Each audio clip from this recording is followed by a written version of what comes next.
सिगांथाराव सोरगोआव थानाय सोरजिगिरि आफा इसोरखौ फोरबो जिसु ख्रिस्टनि मुङै हामबाय होनो। नैथियाव जोंनि सैथो गस्पेल मिउजिक इउट्युब चेनेल नायगिरि ख्रिस्ट सिबियारि बिथांमोननिसिम जिसु ख्रिस्टनि गोजोननाय आरो अननायखौ जासिहरनाय जाबाय। बयखौबो जय मासि। आं पास्टर मलेन बाग्लारि। नोंथांमोना जोंनि बे चेनेलखौ साबस्क्राइब खालाम, लाइक आरो शेयार खालाम। दा अनलायग्रा ख्रिस्टनि बिदा फंबाय, बिब' बिनानावफोर, आं दिनै बर'दिननि सोमोन्दै सुंद' बुंनो हास्थायदों, जेन' जोंनि बिदा फंबायनि जिबनाव मोनसे थुलुंगाखौ मोननो हानाय बादि। बर'दिना मा जों बयबो मिथिखागौ। बर'दिना ख्रिस्ट सिबियारिफोरनि मोनसे गेदेर रंजानाय सान, जिसु ख्रिस्टनि जोनोम सान। बे दिनाव ख्रिस्ट सिबियारिफ्रा गाजा गोमजा रंजा बाजा जिसु ख्रिस्टनि जोनोम सानखौ फालियो आरो जों जोबोद रंजानायजों रंगिना संगिना साजायो। गिर्जाफोरखौ, न'खरफोरखौ जोङो साजायो आरो बिमायनो समायना नुयो। आरो लोगोसे जों रंजानानै मेथाइ खनो, न'खर न'खर जै होयो, फिथा सिथाव जायो, खाजि जायो आरो जों बयबो गावजों गाव न'खर न'खर हाबनानै बेबादिनो जोङो इसोरनाव आरज खालामो, जोंनि जिबनखौ इसोरा जेन' दैदेनलांनाय बादि। दा बर'दिन बोथोराव मा खालामो नोंथांमोनहा आंनिख्रुइ हयथ' साबसिन अभिज्ञता दं होननानै आङो सानबावो। दा आंनि मोनसे सोंनाय फैयो, बर'दिनखौ सोर फालिजेनामोन आरो बबेनिफ्राय फैखो?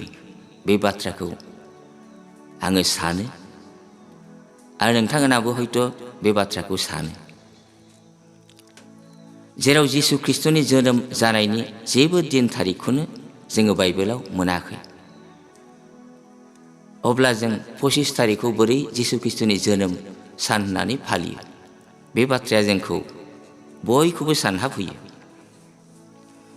जाय हक, जों मिथिनो मोनगौ रमनि रौमारिफ्रा 275 मायथाइयाव महाराज औरेलियाननि समाव दिसेम्बरनि 25 थारिखखौनो जिसुनि जोनोम सान होननानै मानिबोदों। आरो बिनि उनाव 330 मायथाइयाव रमान केथलिक संस्थायाबो 25 दिसेम्बरखौनो जिसुनि जोनोम सान होननानै मानिबोदों। अब्ला जों रोखायै मिथिनो हाबाय बर'दिना माब्ला जागायजेनामोन। दा बिदिब्ला अनज्लायग्रा ख्रिस्टनि लोगोफोर, आंनि थाखाय बर'दिन फालिनाया मोजां, मानोना बर'दिन फालिनायजों जों गुवारै जोंनि फोरबो जिसु ख्रिस्टखौ प्रसार खालामनो हायो आरो बुहुमाव जों मिथिसार होनो हायो। बे मोनसे जोंनि मोजां खाबु। बेनिखायनो बर'दिन फालिनाया आंनि थाखायबा मोजां। सोरबाबा बर'दिन फालिया, बेखौबो जों जेबो दाबुंसै, मानोना बिथांमोनहा जिसु ख्रिस्टनि जोनोम सान लिरनाय थारिख गैयैखाय हयथ' बेखौ खालामाखै। जिखि जाया मानो, दा जोंनाव सोंथि फैयो, मानो गोथार बाइबेलाव जिसु ख्रिस्टनि जोनोम जानाय दिन थारिखखौ लिराखै? जों बयबो गोबां गिलिर साननायफ्रा जोंनाव थायो। गोथार बाइबेलाव नायब्ला जों मिथिनो हायोदि संसारनि सिगांनो बियो दंखायो, जोंनि थाखायसो नुजानांबाय होननानै 1 पिटार 1:20 पदआव बे बाथ्राखौ लिरदों। आरो जों नायबावनि नुजाहोजानाय 1नि आदाव आंनो आल्फा आरो ओमेगा सिगां जाजेननाय आरो जोबनाय। इसोरा सिगांबो दं, दाबो दं आरो थाबाय थागोन। बे बाथ्राखौबो जों नुजाहोजानाय एकनि आदाव मोननो हाबाय। अब्ला जों मिथिबाय जिसु ख्रीष्टआ संसार दानायनि सिगांनो दंखायो आरो थाबाय थागोन।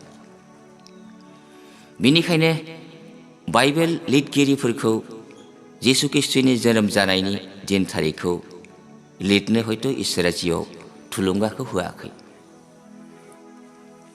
नाथाय जिसु ख्रीष्टआ मानसि महरै जोनोम जाफैदों, जों बेखौ बयबो मानिनांगोन। जेरै माथाय, मार्कुस, लुकास, जहन बे बिजाबफ्राव जों जिसु ख्रीष्टनि सारिजानायनि खौरांखौ जों मोननो हायो।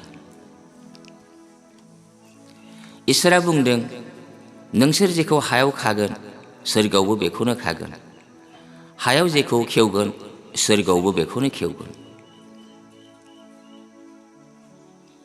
दा बिनिखायनो जिसु सारिजानायनि दिन थारिख गैयाब्लाबो बुहुमाव खौसे जानानै बर'दिन फालिनायखौ जों बयबो मानिनाया मोजां। आरो जोंनि थाखाय बियो मोनसे मोजां खौरां। जोङो जोंनि फोरबो जिसुखौ बयनोबो मिथिसार होनो हायो।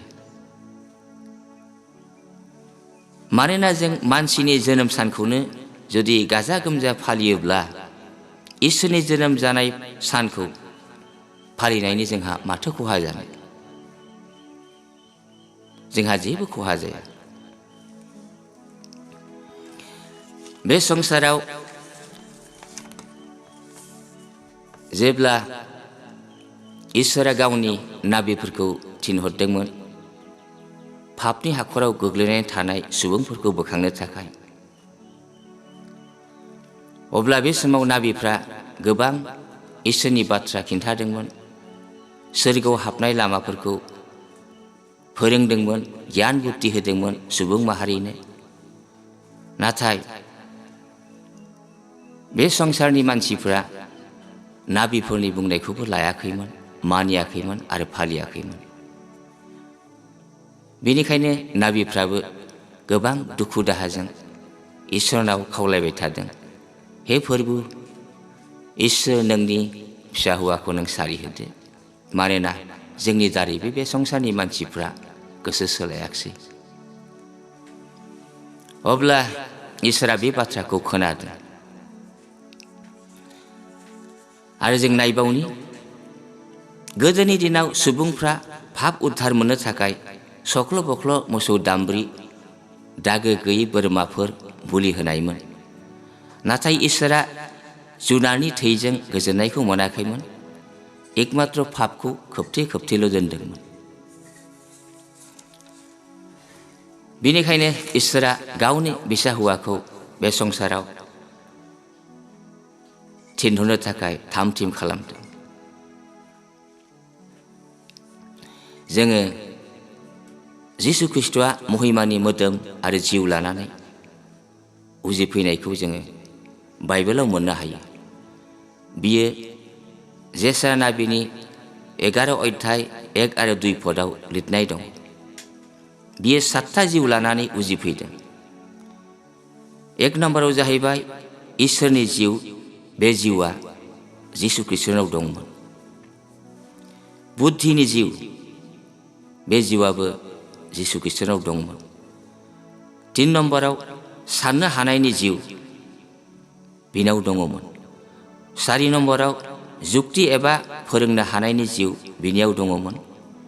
5 नम्बराव देरहानो हानायनि जिउ, बिनियाव दङमोन।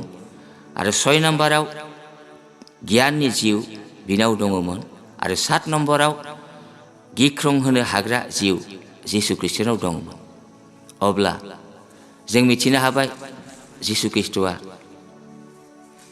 इसोरनि बेबादि जिउखौ लानानै बे संसाराव उजिफैदों। बे जिउफ्रा बिनियाव थानायखाय जिसु ख्रीष्टआ गोबां खामानि बे संसाराव मावलांनो हादों। जेरै बियो संसारखौ फेजेनदों, थैनायखौबो फेजेनदों, सैतानखौ फेजेनदों, जब्रा खाना खुजा लेंग्रा बबा बबि नोरजियाफोरखौ बियो सोखादों।